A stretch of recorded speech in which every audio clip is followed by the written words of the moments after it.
Dear colleagues and friends, I give the floor to Her Excellency Ms. Nikki Haley, Permanent Representative of the United States and member of the President Trump's cabinet. Thank you for convening this meeting today. I would also like to thank the Secretary General for his briefing and for his leadership in working to find enduring solutions to increasingly complex problems. It is fitting that Kazakhstan has called this important meeting. One of Kazakhstan's earliest decisions as an independent nation remains one of the most important moments in the history of non-proliferation. After the fall of the Soviet Union, Kazakhstan voluntarily removed Soviet nuclear weapons from its territory and joined the Nuclear Non-Proliferation Treaty. By rejecting nuclear weapons, President Nazarbayev set an example for the rest of the world. This action built confidence. It showed Kazakhstan's neighbors and the world that they were not a threat. It was a vote of confidence in the Nuclear Non-Proliferation Treaty, which remains the cornerstone of the global nuclear non-proliferation effort. And critically, Kazakhstan's action demonstrated that it valued peace and stability in its relations with other countries. It was an unmistakable, concrete expression of Kazakhstan's willingness and readiness to be a responsible member of the community of nations. The United States continues to lead in efforts to stop the spread of nuclear weapons. We play a leading role ensuring the full implementation of UN Security Council Resolution 1540, a landmark agreement that this Council unanimously adopted in 2004. Together with our partners, we are working to assist states and international organizations in their efforts to prevent non-state actors from developing and acquiring nuclear, chemical, or biological weapons and their delivery systems. But the reality is that today's security environment is more challenging than in the past. An essential element of further nuclear disarmament is successfully addressing these fundamental security challenges. The regimes that most threaten the world today with weapons of mass destruction are also the source of different kinds of security challenges. They deny human rights and fundamental freedoms to their people. They promote regional instability. They aid terrorists and militant groups. They promote conflict that eventually spills over its borders. There is no greater threat to the international nuclear non-proliferation regime than that posed by North Korea. North Korea continues its reckless pursuit of nuclear weapons in defiance of repeated resolutions by this Council. It continues to pursue nuclear weapons while its people starve and to threaten other nations while intimidating its own citizens.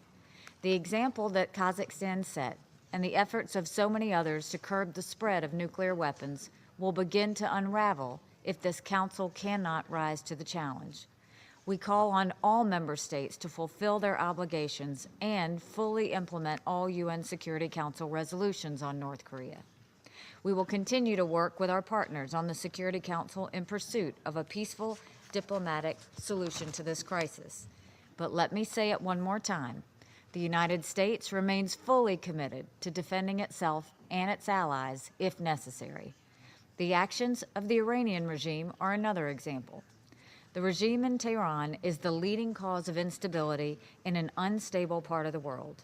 It supports terrorists, proxy militants, and murderers like Bashar al-Assad. It provides ballistic missiles in violation of UN arms embargoes. It proxies launch them at civilian targets, as we saw when Houthi militias in Yemen fired an Iranian-supplied missile at an airport in Riyadh.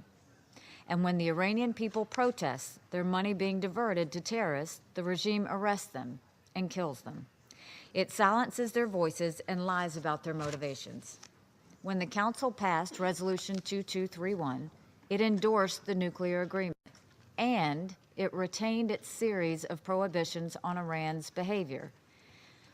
The Iranian regime has repeatedly violated these prohibitions, and in doing so, it has repeatedly shown itself to be unworthy of our trust and our confidence.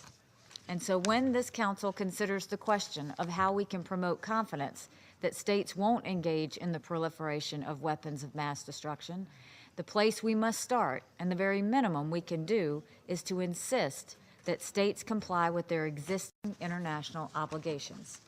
In the case of Iran, While the United States continues to uphold its commitments under the Joint Comprehensive Plan of Action, the international community must also demand that Iran fulfill its obligations under Resolution 2231.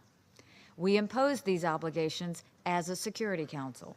Together, we must respond to Iran's dangerous violations, not because we want the nuclear agreement to fail, but because we want the cause of non-proliferation to succeed. We must not forget that weapons of mass destruction are not just an abstract threat, but weapons that evil regimes will put to use. The Syrian regime has repeatedly used chemical weapons against its own people. These are the actions of a government so corrupt that it stands with ISIS as the only entities to use chemical weapons as tools of warfare in the 21st century. The Security Council must respond to this outrageous violation of international law and basic human decency. This council created the Joint Investigative Mechanism, or JIM, for the express purpose of exposing the violators of these crimes. The JIM determined that the Assad regime and ISIS used chemical weapons in Syria. Both must be held accountable for their actions. But one nation stands in the way of the Security Council fulfilling its duty. That nation is Russia. It was Russia that vetoed 3 council resolutions that would have renewed the Joint Investigative Mechanism. It is Russia that has gone to great lengths at the Organization for the Prohibition of Chemical Weapons in The Hague to prevent the Assad regime from being held accountable for its actions. If the Russian government is serious about non-proliferation of weapons of mass destruction, it will convince its client, Assad, that he must eliminate his chemical weapons and cooperate fully with the OPCW and the United Nations. The Security Council tackles some of the greatest challenges to international peace and security daily. None are greater than the proliferation of nuclear, biological, and chemical weapons. The United States works hard to ensure the non-proliferation of these deadly weapons.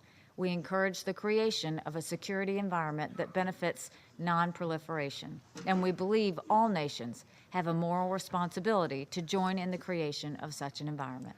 Thank you. I thank Your Excellency.